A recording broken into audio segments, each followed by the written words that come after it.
Hello, everyone. Welcome. It's day 4 of the Journalism AI Festival. And for those of you who are just joining us, I'm Lakshmi, a community coordinator with Journalism AI, and I will be your host for this particular session. Before we get to the main part of the session, I thought I'd just go over a few reminders about what the festival is all about and how you should enjoy the festival. So just to start off with, Journalism AI, the Journalism AI Festival is a celebration of the most exciting developments at the intersection of journalism and artificial intelligence. It's hosted by us, the team at Journalism AI, and Journalism AI is a project of Polis, which is the journalism think tank at the London School of Economics and Political Science. It's supported by the Google News Initiative. So if you go to our website, journalismai.info, you'll find a lot of information about how to get started with artificial intelligence in your newsroom. We've published a lot of resources and other materials which can help you get started. And if you're already in the process, it will give you more material to go ahead with AI in your newsroom. And now for some tips on how to enjoy the festival. First things first, ask all your questions that you have for the speakers in the YouTube live chat. So we will be monitoring the live chat periodically, and we will be picking up your questions for speakers in the live chat. And don't wait until the last moment because we may miss it in the end, but do post it as early as you can. If you'd like, you could also join our community on Telegram, which is at t.me/journalismai. We have about 500 members on the Telegram channel, and all of them are interested in the intersection of journalism and artificial intelligence. If you're going to be tweeting about us, or if you'd like to share material from the festival on social media, make sure to use the hashtag journalismai so we can also find the tweets and give you those retweets. And tomorrow is going to be the last day of the Journalism AI Festival, and we have a lot in store for you even then. So check out the program at journalismaifestival.com. If you haven't already, sign up for the newsletter, which contains a lot of good information, which is, again, as always, about journalism and artificial intelligence. And finally, our biggest recommendation of them all is to be open, be curious, and to be kind, because we're all here to learn from each other, and this is the best way to do so. At 12:15 p.m. today, we have the next session for the day, which is battling disinformation using machine learning. Journalists from Code for Africa will be sharing with us a tool that they've developed, which detects and disarms disinformation in 54 countries in Africa. So make sure to check out that session. It's going to be super interesting. And now for the session of the hour, which is how might we use AI and audience insights to design more relevant and interactive news narratives. This session will feature speakers from the Asia Pacific Collab Challenges, which we've been conducting over the last 6 months. And to introduce the speakers and take the session forward, I'd like to invite Dr. Rahul Das from Bennett University.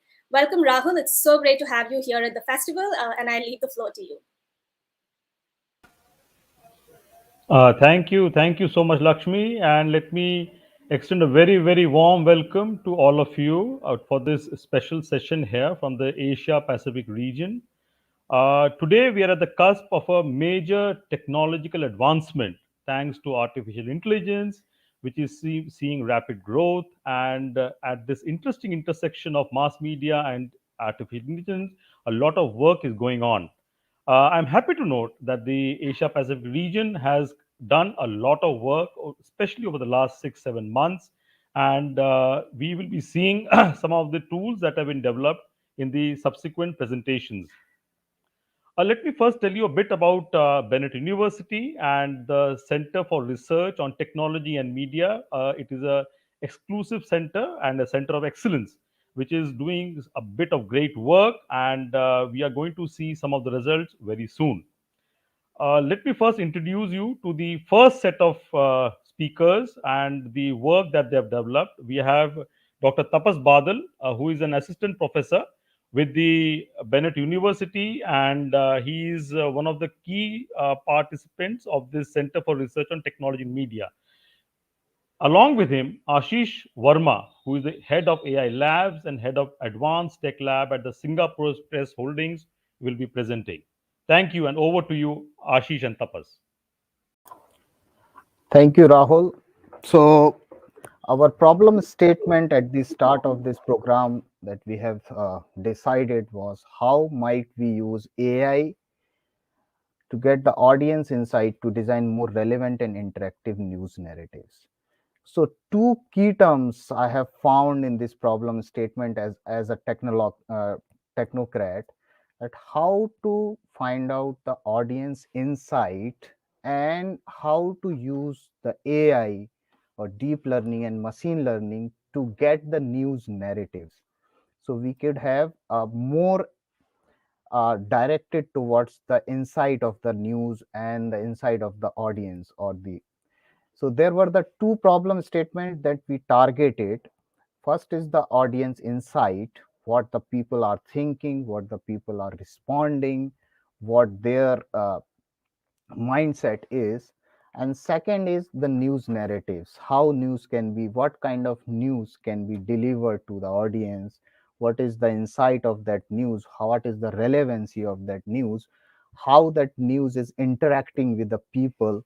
So these two things that we target, that we decided to work on using the artificial intelligence, if the artificial intelligence can find out some of the things from that.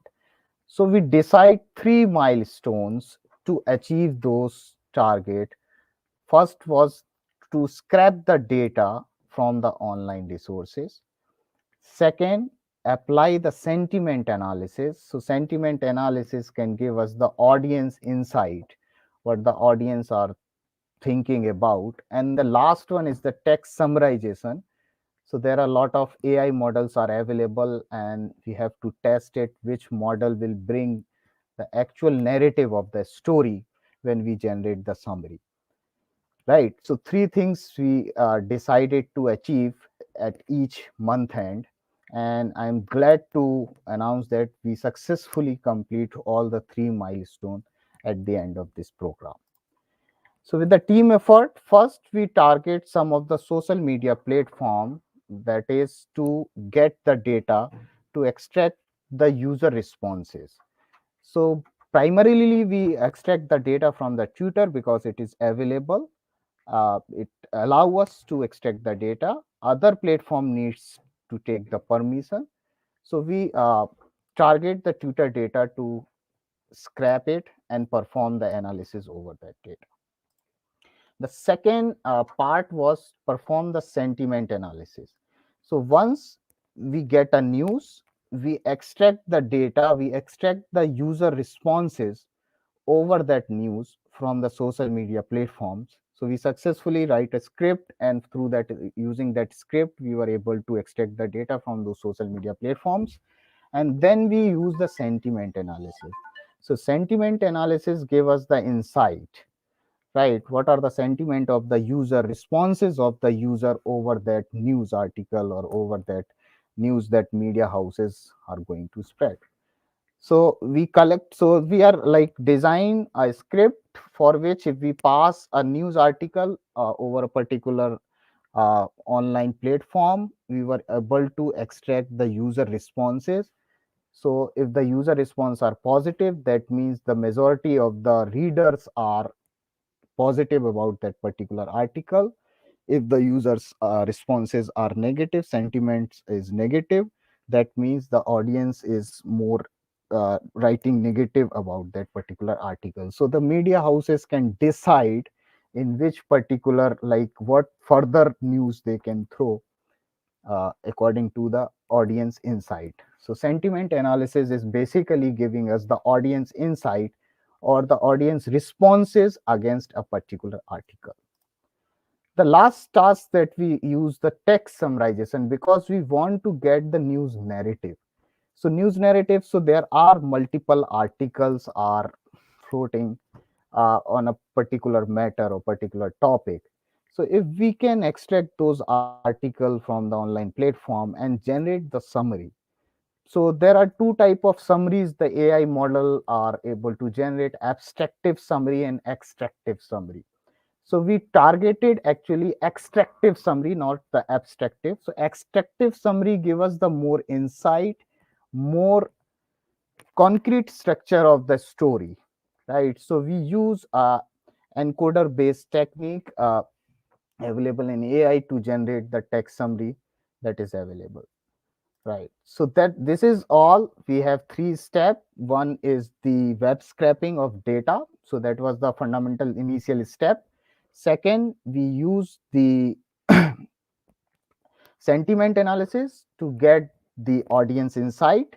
And third, we use the text summary to get the news insight. So both of the content has been fine, and we can deliver this in the due time. Now over to you, Ashish.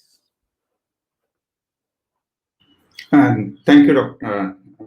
Tapas. So I think I just wanted to add here, if you see our subject, or the project where we started working on that, the project is selected and coined, the term which is coined here is very intelligently we are using here. Like, if you can see, like, how might we use AI and audience insight to design more relevant and interactive news narrative. So here we are using all the three terms, like what is the input, what is the output, and how we are going to do. So our output should be the relevant interactive news narrative, while the input to this narrative is like audience insight. So what is audience insight for us? Audience insight is the data. The data, what is the data? Data is how customer interact with our content, how a customer interact with the article which we are publishing. So this includes like customer like liking, or sometimes it is like their demography, their gender, based on the consent of the reader. We capture some of this data. At what time the customer is reading that particular article. So these are the audience insights, basically data. And then how we are going to use this data? We are using this data in our AI models, and these data are the input for our AI models. And then based on that, we are getting the result, which is giving us as a relevant interactive news. So I can say for any news, there are three areas or three key pillars for any news media or new houses. These three pillars are content, subscription, and advertising. So let me just talk on the content now. Later part, we will discuss while Dr. Das will allow us. So content here, we are using the two way. One is the delivery content. The delivery content is what customer are reading, the customer, or I can say readers are getting, and other is like what we are passing to the journalist actually. So and in this area we have newsroom value chain, which includes the how content is created, content is aggregated, content is distributed and transmitted, and consumption. So these are the five areas, five value chain of content. If we can consolidate that five value chain of content, we will be giving our customer a very insightful story and data. Yeah, this is all I wanted to say here. Thank you. Thank you so much, Ashish. Thank you for the wonderful input.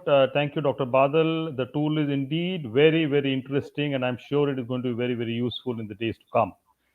Uh, when we started this journey about 6, 7 months back, at one point of time, we reached a stage when we realized that not just one, we should be in a position to work on two different, interesting, and exciting projects.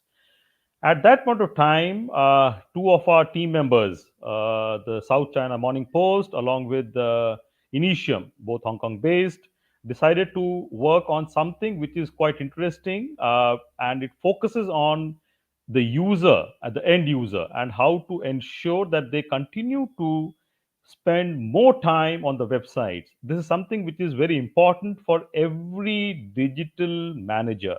Now over to Shea Driscoll, who is our colleague from and he's also deputy digital editor of the South China Morning Post. And along with him, we have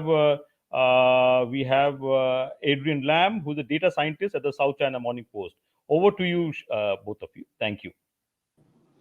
Hi, thanks very much, Rahul, for the introduction. As he mentioned, I'm Shea from the South China Morning Post in Hong Kong. With me is my colleague Adrian, sitting across from me, although you can't tell.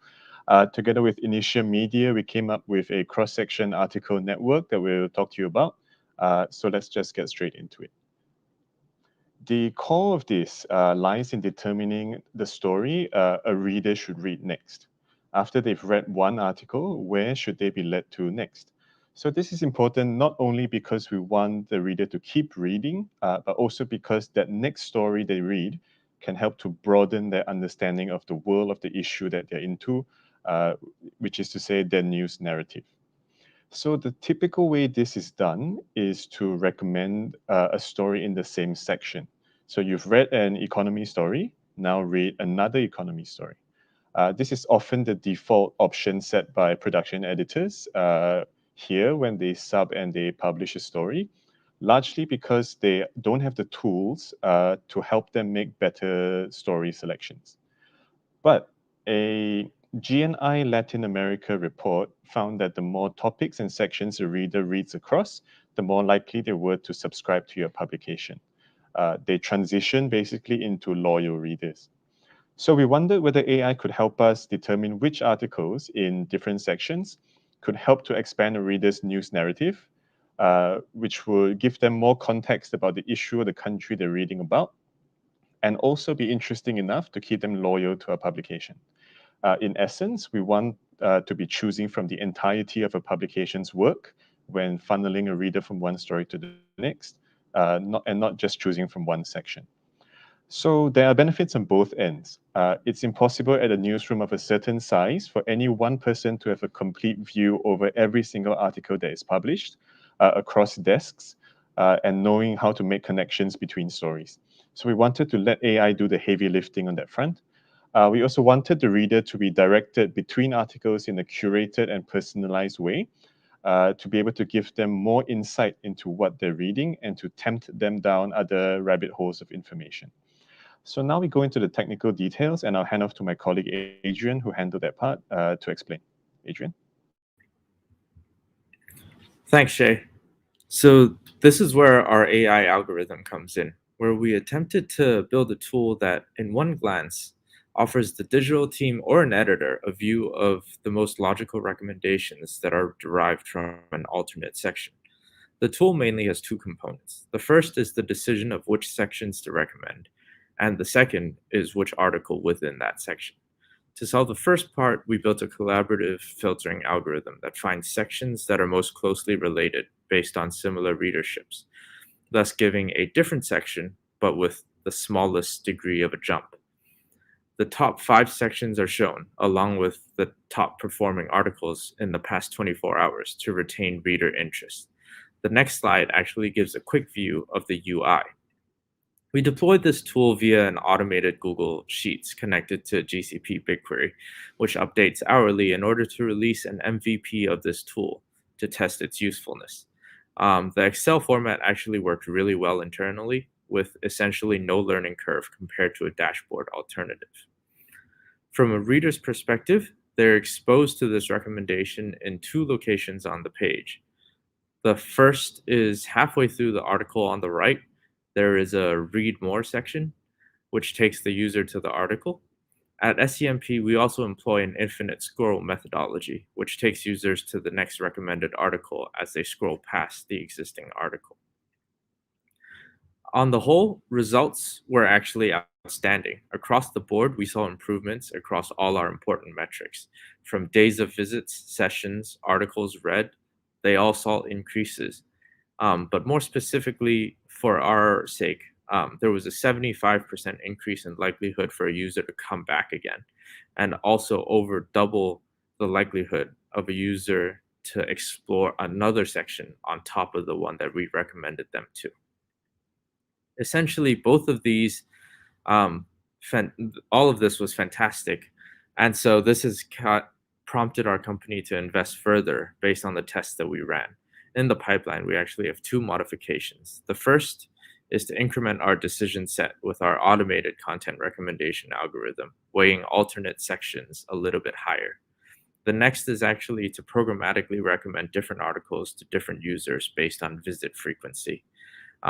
If someone's on their first visit, they typically are interested in a topic that brought them there. So recommending the same section typically works better. Whereas people on their second section, second visit or more, there is already demonstrated stickiness. And so exposing them to the full breadth of our content will move them towards higher loyalty and higher subscription propensity. That's it for our presentation. We'd like to thank Lakshmi, Mattia, Lulu, and everyone at Journalism AI for helping us along the way. I'll hand this back to Dr. Raul. Thank you. Thank you so much, Shea and Adrian. That is very, very interesting and quite useful too. Before we move forward, I would like to introduce someone who has been the pillar of support for this entire project. There have been trials and tribulations and a whole host of challenges along the way. And Professor Sunil Saxena, who is a leading media educator of India and one of the very few people who has set up one of the finest media schools at different points of time in his career, is with us here today. He will be sharing his thoughts on AI and journalism. Over to you, Professor Saxena. Thank you. Thank you, Rahul. First of all, it's a matter of great satisfaction for me to note the work that your team members just outlined. It shows that the work that was done to develop AI solutions as part of this project are ready and very exciting. I'm sure newsrooms across the world will be very happy to implement what was just talked about. You recall when we initially embarked upon this exercise, I wondered how this would work out. But I'm so glad we decided to go ahead with the idea, because by doing so, we have learned a new way to work. And that is work together even when team members are living in different countries and belong to different media houses. One great learning from the project has been the importance of journalists and tech teams working together. Normally what happens is both work in silos, so both are interdependent. This particular project, what we saw is that each media house assigned a journalist and a tech worker to work together and come up with a solution. That's why what was just outlined is so exciting for me. So if you look at the media scene today, what you realize is things are changing dramatically. I mean, things are changing in such a fast mode that it is very, very difficult for any journalist or any media company to keep pace with the technologies that are evolving, that the devices that are constantly getting upgraded. So when we use AI to streamline the process of the way journalists work today, we have to keep in mind how far we can go, how far is the how much we can push the envelope. So technology is fine, technology is great, but at the same time, you also have to look at the content generation, the ethical requirements of journalism. So, and this is not where it is stopping. The great challenge that the media is facing now, or I would say the exciting journey that is about to unfold for the media, is the blockchain. Will media move on to blockchain? Because right now what we saw was aggregator platforms that were coming up in the form of YouTube or Google, but blockchain now gives individual journalists, individual media houses, that one huge leap forward where they control their content and sell it to different parties using the web. We also are talking of several other technologies. But what I personally learned from this particular project is that it's a great, the best way to move forward today is the collaborative way. And that collaboration does not end within your organization. You need to reach out to other media houses which are trying to mine or tap artificial intelligence to develop solutions. So here I would say that the vision of the policy team that came up with this project was really great. And this is clearly a way forward for us.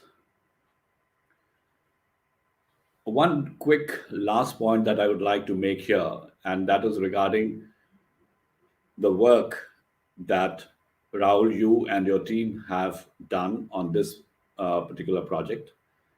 Sentiment analysis is, I would, to my mind, is going to be one of our very important factors in the coming years, because the volume of content that is going up online cannot be monitored manually.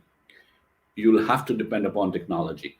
And what this particular project has done is that it has given you an opportunity to scrape the content from the web, to process it, and finally to summarize it and present it as an extractive analysis.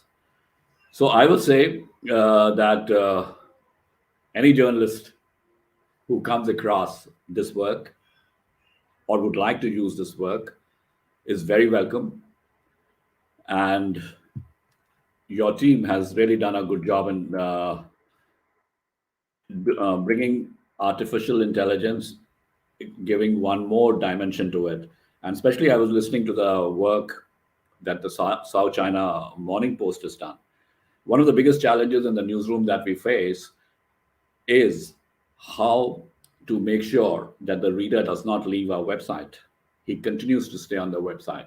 There have been different methodologies being adopted, but what I heard just now, that to me is probably far superior to what is being done.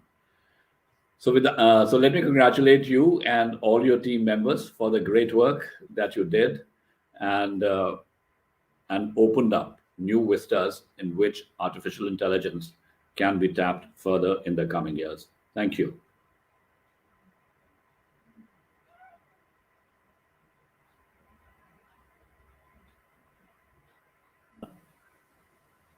Thank you so much, Professor Saxena. When we started this journey, and there were two elements to this, and they posed a challenge to us. One, it is interdisciplinary, and two, it is multinational across different time zones. Straddling that has not been easy, but there has been a great learning during this entire project exercise. Now, to have a quick discussion among the panelists, I'll request all the panelists to be here. And let me begin this discussion by inviting Lulu to share her thoughts on her learnings and what is the essence of what she got from this entire exercise. Over to you, Lulu. Thank you. Thanks, everyone, for the exciting sharing. So I have to say, first, that I'm coming from a very small newsroom, with very little resources and experience in the field of connecting AI with journalism. And we are a group of written editors and journalists. That's probably by far not experienced data journalist also. That probably is where very traditional journalism sits, rather far from where technology goes. I often think we're just as many readers are the passive recipient of where the technology world has brought us toward. And as journalists, we also have a pair of keen eyes to be critical, skeptical, and trying to illustrate the impact of certain technology has done to our world. That together makes us a very difficult participant in the making of it. And then that's sort of my attempt in joining this program, is to see how could we participate with the limitation I just mentioned. It will require a complete change of mindset as someone or a newsroom that doesn't have the basically resources to build something out of scratch, but meanwhile has a circle of content creating, which is looking for news, research for the news, looking for more innovative way of telling the news, and reach out to as many people as possible. That is the circle where a lot of what we talked in the festival, as well as what we talked today. It's where there are so many potentials, right? But if you ask me, it feels like for me, this half a year being a little bit like there's the imagination and there's the reality check and there is this rabbit hole Alice Wonderland experience where the desire and needs may not meet quickly. But I think that's a start. As a small newsroom, without understanding landscape, we will always be the passive recipient. And I hope that would change. Thank you, Lulu. In fact, the beauty of the Asia Pacific team is that we are a rich mix of legacy media as well as the young media and the young and youthful organizations. Another thing which I need to discuss here is the key takeaways. Maybe Shea, you'd like to put in a point about the key takeaways, which in your opinion is very important.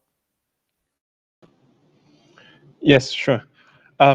For me, it was that we as journalists and editors and production editors, we need to let go a little bit. As much as we try, we can't be around 24 hours a day, 7 days a week to know every single story that comes out every second and every minute. So as much as that involves letting go of the ego a little bit, I suspect, but there are ways that AI can help us do the heavy lifting, and then we can just sort of tweak it maybe with our intuition and our editorial judgment a little bit. So that was my main takeaway of this, because before this we decided everything ourselves and we thought that was the best. And now maybe there is a better way to be doing these things. Thank you. Thanks, Shea. Thank you. One of the biggest challenges which we faced and which we learnt also is that we are coming from two different worlds. There's a world of journalism and there's a world of technology, and there are two parallel worlds, and they are hardly meeting in fact. But during this project, we somehow managed to bring it all together. It was not easy, and there were lots of challenges.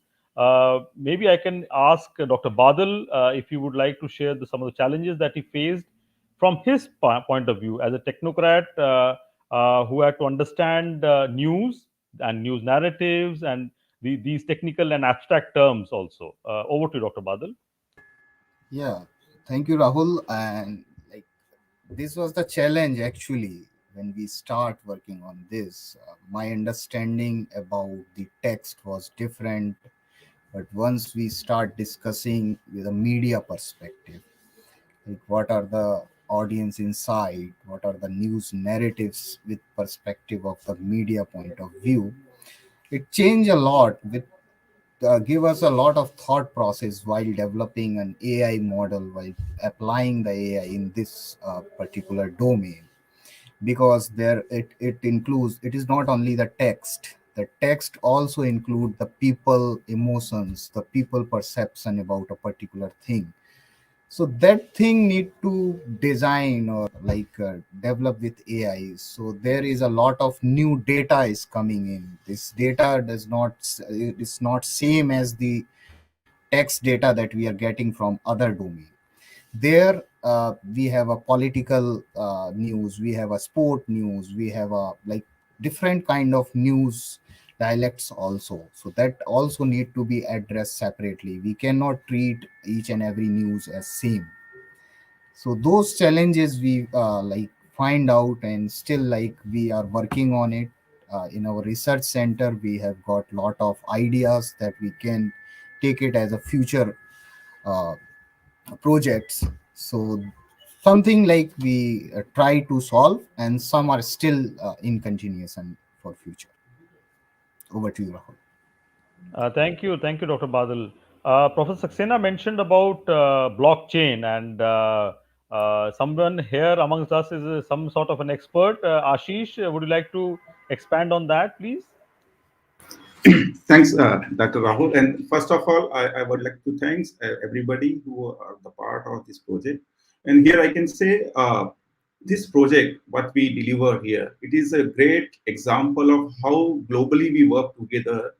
And then it's like great task of project management as well, actually, because I know in the small organization how we need to depend on first the product manager, that he will define the product, and then the product manager will take the inputs from the journalist, and then he will connect. So there are like multiple chains are involved. But here in this project, like it's a direct connection, and then all the participants are also not sitting beside; they are sitting globally actually.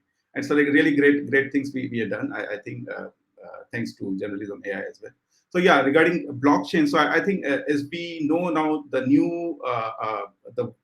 new technology taken in the in all the domain basically, not in the only publication side or in the news side, but in the other domains also, like the new terminology people are using is a blockchain. How we are using the blockchain into our area. So blockchain is, I can say, like it's not only crypto.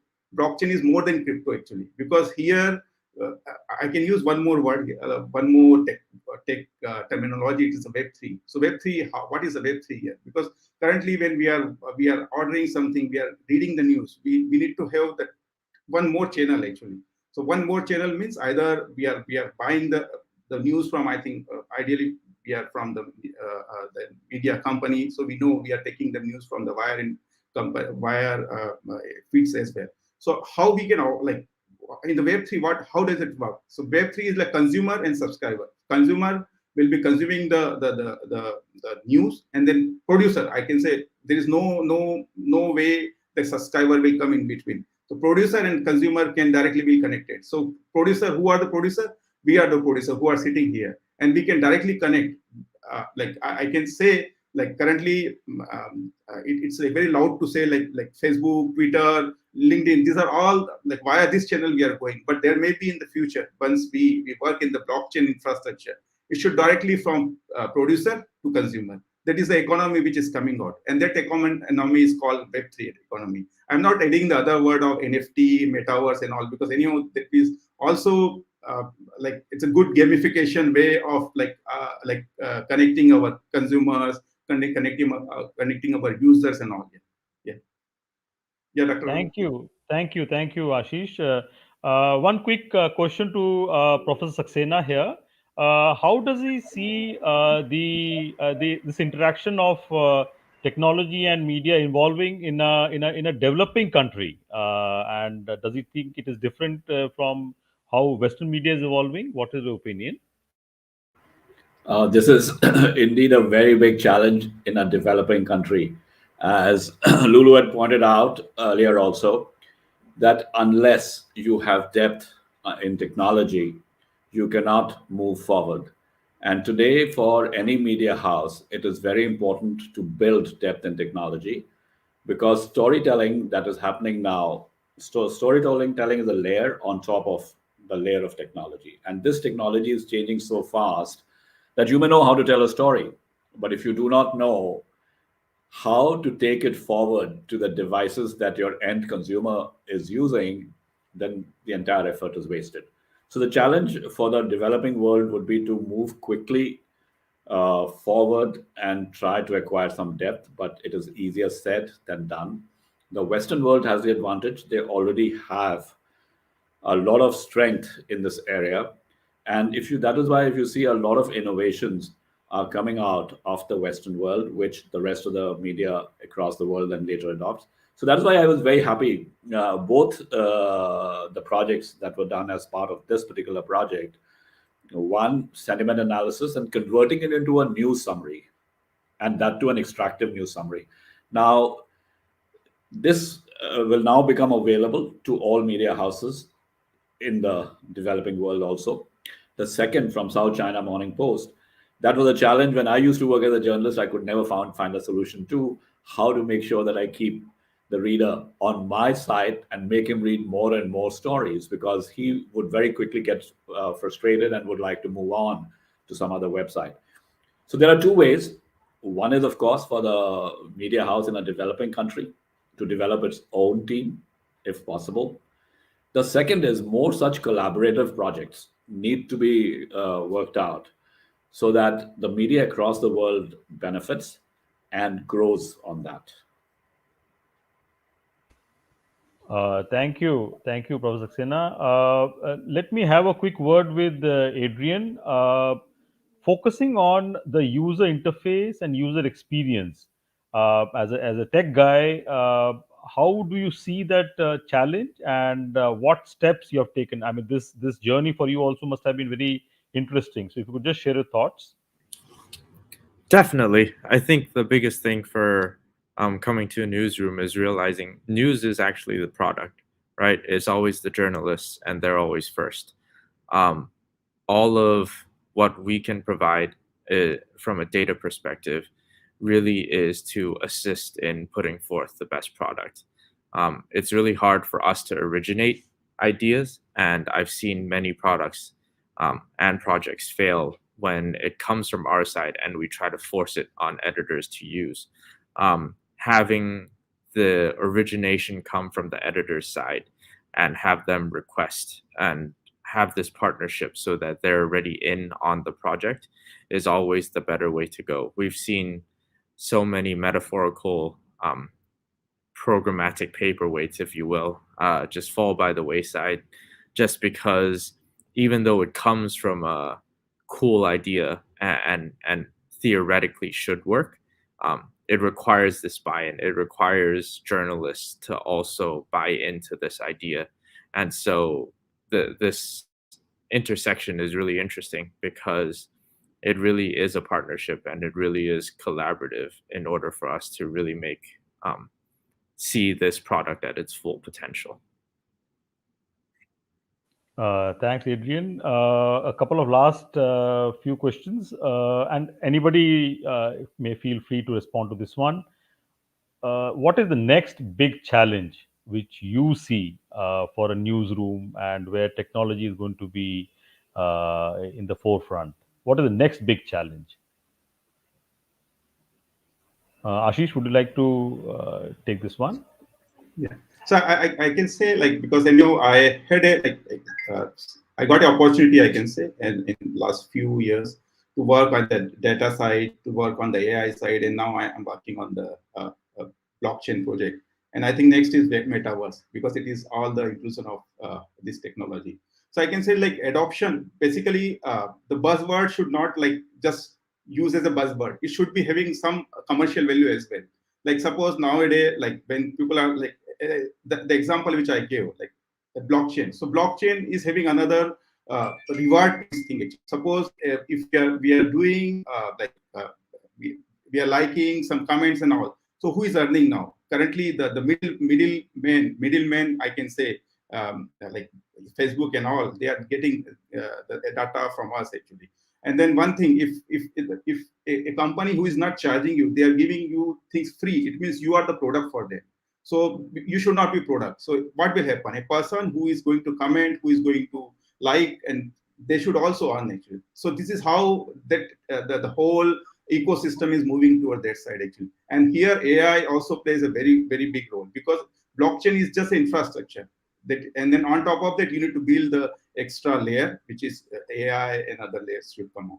So this is how but people should be having the like more I think openness to accept all this, that okay, these are the technologies. I can just say from the journalist or newsroom perspective, they should not feel that okay, it is taking away something from us. It is not taking away. It will be giving you something extra, or it will be helping to take your effective time, efficient time for something else. So I can say, yeah, more openness to adopt the technology. Yeah, that is my take. Thank you, thank you, thank you. I think we are at the very end of our session.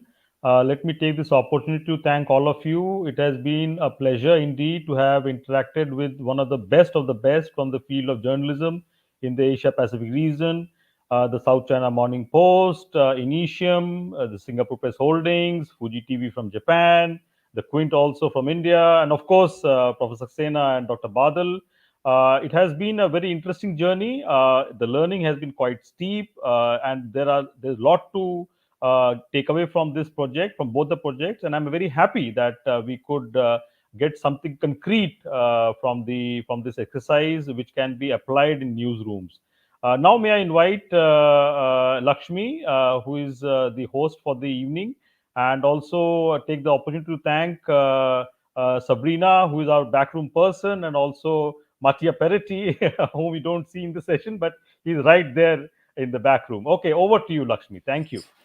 Thank you so much, Rahul. Thank you, Adrian. Thank you, Shea. Thank you, all of you, for joining us for this particular session.